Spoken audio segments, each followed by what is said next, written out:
Cassilia Fauré, bonjour. Bonjour. Merci d'être venu. Vous avez fait le déplacement. Bon, vous n'êtes pas très loin, mais quand même merci de venir sur Globule Radio.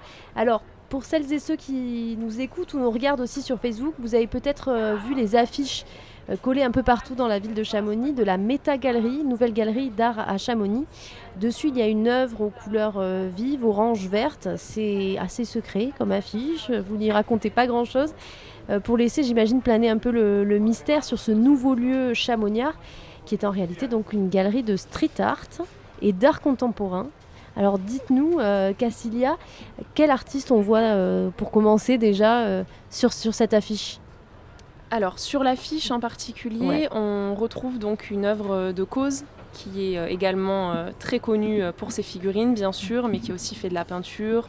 Et donc nous avons la chance d'avoir une de ces sérigraphies à la galerie qui fait donc l'image du prospectus que vous avez pu voir effectivement.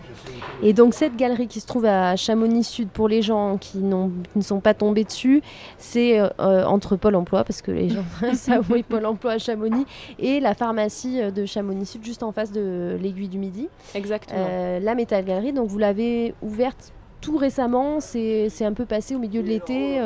C'était ça, c'était quand cette ouverture? Tout à fait, oui. Nous avons ouvert courant août donc, de cette année, donc tout récemment. Là, on a fini l'installation, on est bien là et on a surtout les premières très belles œuvres de nos artistes qui sont bien mis en valeur dans notre galerie. Donc on est ravis d'être là. Alors je confirme, je suis allée tout à l'heure jeter un œil à toutes ces belles œuvres. Il y en a pas mal dans ce petit espace qui n'est pas très grand, mais il y a de quoi mettre. Qu'est-ce qu'on peut y voir pour les gens qui ne sont pas forcément passés devant ou qui ne vous suivent pas encore sur les réseaux sociaux? Qu'est-ce qu'on vient voir chez vous? Donc oui, effectivement, on a quand même un espace qui permet de bien mettre en valeur le travail de nos artistes, une très belle vitrine aussi qui permet d'apercevoir déjà de l'extérieur beaucoup de choses et bien sûr davantage à l'intérieur. Et donc des artistes, comme vous l'avez dit, surtout autour du courant street art et d'art contemporain. Donc on va avoir des grands noms comme John Wan ou Brusque qui sont très reconnus dans le milieu et même par le plus grand nombre. On a aussi la chance d'exposer des œuvres de Cédric Bouteiller, donc qui travaille l'époxy sur aluminium, enfin beaucoup de techniques chez cet artiste. Artiste américain Sin, nous avons aussi des lithos bien sûr d'Aubé qu'on ne présente plus, gros artistes américains aux origines du street art. Des artistes aussi émergents comme Beikia et Hippolyte Réninger, puisqu'on a aussi cette vocation à faire découvrir des nouveaux talents. Et donc au-delà des noms, pour qu'on comprenne un peu ce qu'il y a des sculptures chez vous, il y a des peintures. Et ça ressemble à quoi? C'est du street art, donc souvent c'est quand même assez flashy. Qu'est-ce qu'on voit comme œuvre? Il y a du graphe, il y a quoi? Est-ce que dans l'imaginaire des gens, c'est vrai quand on parle street art, on pense tout de suite à la rue, au graphe. Est-ce qu'on retrouve ça chez vous? Alors oui, effectivement, on a souvent une image assez préconçue du street art qui n'est pas fausse, puisqu'on peut retrouver cette partie-là, mais finalement, c'est un mouvement qui est beaucoup plus large avec des univers et des techniques très variées, très différentes.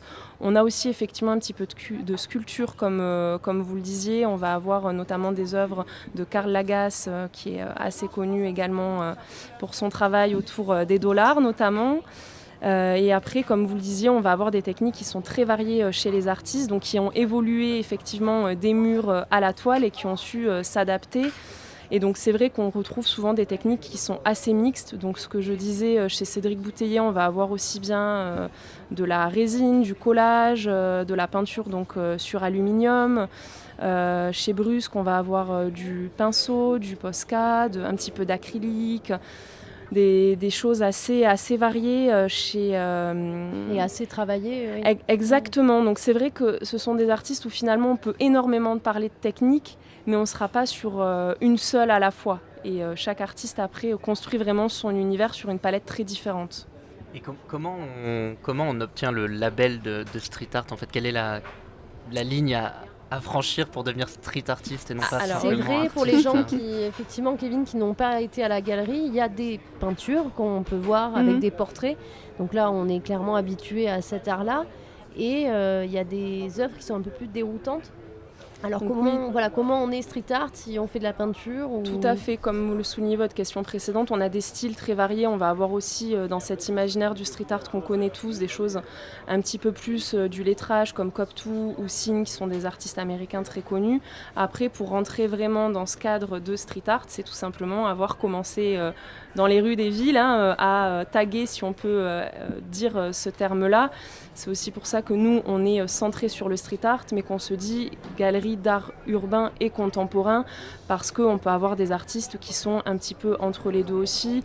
Cédric Bouteiller a cette influence, par exemple, du street art, mais il se définit, lui, comme un artiste de la pop culture. On a effectivement, comme vous le soulignez, des artistes comme Baikia, qui a fait des collages dans la rue, mais qui travaille maintenant davantage le portrait à l'acrylique. Donc c'est vrai que quand on voit ces portraits-ci, on ne pense pas forcément à la technique du street art, mais pour autant, il y avait cette démarche à l'origine. Et donc on a ce mélange de démarches, d'inspiration et de techniques qui créent des univers très variés. Et donc on a eu plein de noms d'artistes, des connus, moins reconnus, ça dépend un peu des publics pour ceux et celles qui nous écoutent, ça dépend si on connaît un peu ces artistes et ce milieu-là. Ce sont quel genre d'artistes? C'est des artistes, en entendant les noms, qui viennent du monde entier en fait et qui se retrouvent ici à Chamonix. Exactement, on a la chance d'exposer des artistes internationaux, aussi bien américains que français. Et bien sûr, notre rôle en s'installant à Chamonix, c'est de pouvoir aussi être acteur de la vie locale. Donc là, on s'installe tout juste, mais le but, ce sera de participer bien sûr à des événements, de faire connaître aussi des artistes de la région, oui. Parce qu'il y a du street art ici dans la vallée de Chamonix? Oui, il y a beaucoup d'artistes dans la vallée de Chamonix et plus particulièrement du street art, oui. Mais justement, on va en parler. Une dernière question pour le nom de la galerie, Méta Galerie. Ça fait référence à quoi en fait, Méta? Alors méta, ça vient du grec. On a toute cette relation au monde de l'invisible, du visible, de l'au-delà, de l'ombre. Donc effectivement, les artistes que nous exposons étaient dans l'ombre auparavant. Le street art, il faut savoir que ça n'a pas été reconnu tout de suite. C'est souvent des artistes qui ont eu des débuts très compliqués. Donc il y a cette mise en avant de ce courant qui maintenant est heureusement reconnu et visible et que nous, on a vocation de véritablement mettre en avant. Parce que c'est quand même pas forcément encore beaucoup le cas finalement. On va en parler justement après un peu de musique sur ce street art qui est passé, si vous voulez, les galeries ont ouvert les portes au street art et ils sont aujourd'hui exposés, vendus à des millions d'euros, milliards d'euros pour certains. Donc Cassilia Fauré, on le répète, vous êtes directrice de la Méta Galerie à Chamonix-Sud qui vient d'ouvrir tout juste cet été. Restez avec nous, ceux qui nous écoutent, on revient tout de suite après. Et il y aura donc, on le disait, concert tout à l'heure à 19h si vous venez profiter du soleil de ce bel été indien.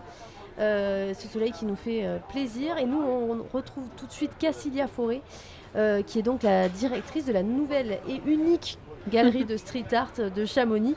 Ça fait un beau contraste, du street art au cœur de la montagne, Cassilia. Alors oui, mais finalement, l'un n'exclut pas l'autre. C'est ce qui est aussi intéressant de pouvoir apporter autre chose sans nier l'identité, bien sûr, de Chamonix. Et puis, je pense que c'est bien d'apporter un petit peu de diversité et de modernité. Et quand les gens sont venus vous voir là sur un mois et demi d'ouverture, c'est pas grand-chose, mais est-ce que c'est un public quand même qui est averti à ça, qui comprend, ou au contraire c'est de la grande découverte et c'est génial?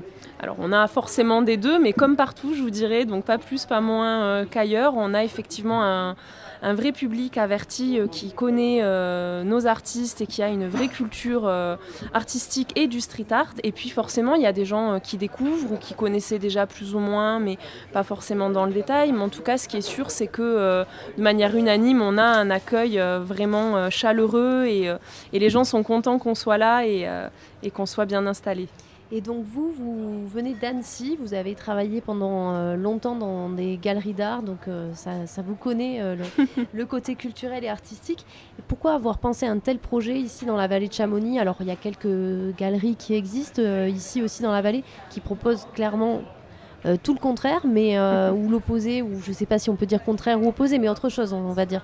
Alors c'est justement pour ça qu'on est là, parce qu'il y a déjà effectivement de belles galeries ici, mais assez peu et qui sont sur des courants tout à fait différents. Donc l'un n'exclut pas l'autre, mais c'est bien de pouvoir proposer autre chose, voilà, d'avoir une galerie d'art contemporain, de proposer quelque chose de plus moderne et de donner une vraie visibilité au street art, parce que je pense que la montagne et le street art peuvent très bien se mélanger et mettre l'un et l'autre en valeur. Quand on a un très beau chalet, ça peut permettre de mettre en valeur justement par une pièce beaucoup plus moderne, et par le contraste, l'un et l'autre ressortent d'autant mieux. Et dans la galerie, vous me disiez, parce qu'on a discuté un peu aussi en amont quand je suis venue vous voir à la galerie d'ailleurs, ceux qui veulent venir, vous pouvez rentrer dans la galerie, vous êtes ouverte tous les jours. Des fois quelques fermetures. Si vous souhaitez, vous pouvez appeler Cassilia avant de venir pour lui rendre visite. Il y a de tous les prix en fait. On peut autant, comme vous disiez, peut-être avoir un beau chalet, avoir les moyens d'investir dans une belle œuvre d'art, mais il y a aussi des œuvres d'art qui sont un peu plus, on va dire, au prix, un prix plus raisonnable, plus accessible. Oui, exactement. C'est vrai que la galerie est ouverte à tous, il faut le dire. L'entrée est libre. Le but, c'est aussi de faire de belles rencontres. Et en termes de prix, on va avoir effectivement des fourchettes qui sont très variées, puisqu'on propose aussi bien des artistes reconnus et très cotés qui pourront effectivement convenir à certains besoins. Des coups de cœur, de toute façon, ce sont toujours des coups de cœur, mais avec peut-être une notion un peu plus de connaisseurs et d'investissement. Et aussi des artistes émergents, des lithographies. Donc on peut vraiment se faire plaisir sur un coup de cœur, une émotion, de la décoration, un investissement.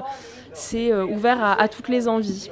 Alors à toutes les bourses, après ça reste de l'art, donc c'est quand même un certain prix, hein, on va dire. Ça commence, vous le disiez, voilà, bien sûr, entre 500, 1000, 2000 euros, ce qui est quand même abordable. Bien sûr, on ne dénature pas, attention, le travail des artistes, mais en fonction du support, du format de l'artiste et du type d'édition, on peut avoir des budgets assez variés et qui permettront d'être plus facilement accessibles à tous.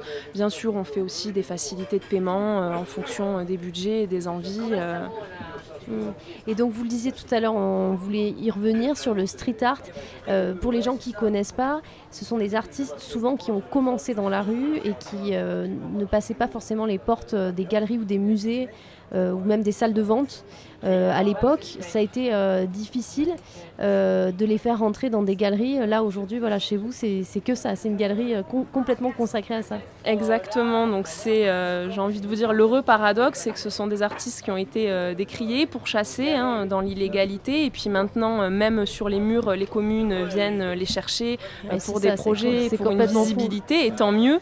Et effectivement, certains de ces artistes sont passés d'une création de fresques sur mur à une adaptation sur toile. Et ce qui est intéressant, c'est que finalement, on a certains artistes qui réagissent de la même manière sur l'un ou l'autre, et on en a d'autres où finalement le travail sur toile va nourrir le travail sur mur et inversement. Donc il y a une vraie évolution.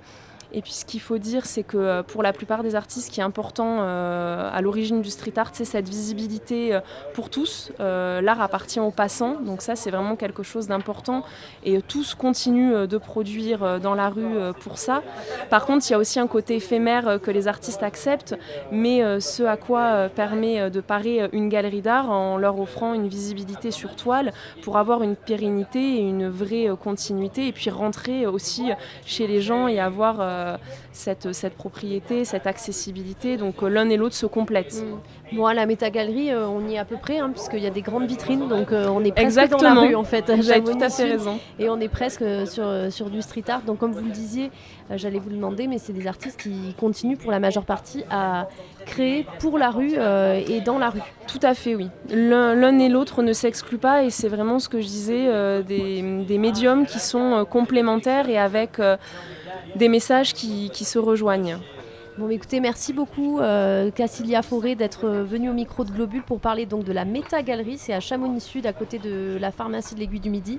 C'est ouvert à partir de 11h. Est-ce que c'est tous les jours? Non, vous avez quand même des jours de fermeture? Alors actuellement, c'est effectivement du mardi au dimanche. Après, comme vous le disiez, ne pas hésiter à nous passer un petit coup de fil. Si on est absent, on se libérera. Je serai heureuse de vous accueillir. Et on vous suit sur les réseaux sociaux aussi, donc Métagalerie sur Instagram et sur Facebook. Exactement. Merci beaucoup. Merci à vous de m'avoir reçue.